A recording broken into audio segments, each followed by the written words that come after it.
कुंभमेळा जवळ येतोय, त्याची तयारी अतिशय जोरात चाललेली आहे आणि त्यामुळे जे साधू महंत आहेत त्यांना भेटीगाठी होणं आवश्यक आहे, त्यांनाही आमंत्रण द्यायचं आहे. आणि मला परवाच कळलं की परमपूजनीय हरिगिरीजी महाराज आणि रवींद्रजी पुरी महाराज हे त्या ठिकाणी आलेले आहेत. आणि म्हणून मी तात्काळ त्यांच्याशी फोनवर संपर्क केला. ते उद्या या ठिकाणी नाही आहेत, उद्या ते दुपारून बाहेर जात आहेत आणि मला उद्या कार्यक्रम आहेत. त्यामुळे मी अधिवेशन आटपून कालच जळगावला गेलो, रात्री सकाळी जळगावला गेलो आणि तिथून एक 2-3 कार्यक्रम आटपून पुन्हा त्यांच्या भेटीसाठी आणि चर्चा करण्यासाठी, विशेष करून कुंभमेळ्याच्या संदर्भामध्ये त्यांना काय अपेक्षा आहेत, काय अडचणी आहेत, काय आपल्याला करावं लागेल, त्यासाठी माझी त्यांच्यासोबत फक्त चर्चा आहे.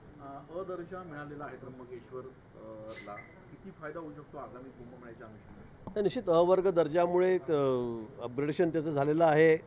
शासनाचा निधी असेल तो त्याला जास्त मिळणार आहे, सोयी सुविधा मिळणार आहेत. पण त्याचबरोबर त्र्यंबकेश्वरचं एक आगळंवेगळं स्थान या राज्यामध्ये, त्या देवस्थानाचं स्थान एक वेगळं आहे आणि त्यामुळे त्या ठिकाणी कॉरिडॉर व्हावं, त्या ठिकाणी मोठा निधी यावा अशी आमची संकल्पना आहे. केंद्र सरकारकडे आम्ही अजून मागणी केलेली आहे.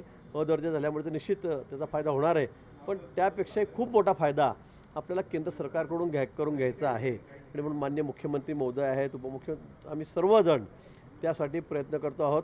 लवकरच खूप मोठा निधी आणि चांगलं कॉरिडॉर, जसं आपण आता उज्जैनला बघतात त्या धर्तीवर, वाराणसीमध्ये बघतात, तशाच धर्तीवर आपल्याला याही ठिकाणी अतिशय चांगलं नियोजन, चांगला कार्यक्रम म्हणण्यापेक्षा एक चांगलं नियोजन, कारण जगभरातून भाविक या ठिकाणी येत आहेत आणि त्यामुळे त्र्यंबकेश्वर अधिक सुंदर व्हावं, निसर्गाचं वरदान त्याला त्या ठिकाणी आहे.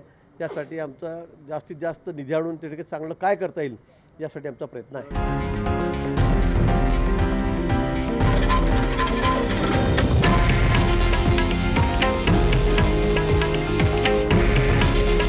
हे आहे देशातील नंबर 1 न्यूज नेटवर्क आणि आपण पाहत आहात TV9 मराठी.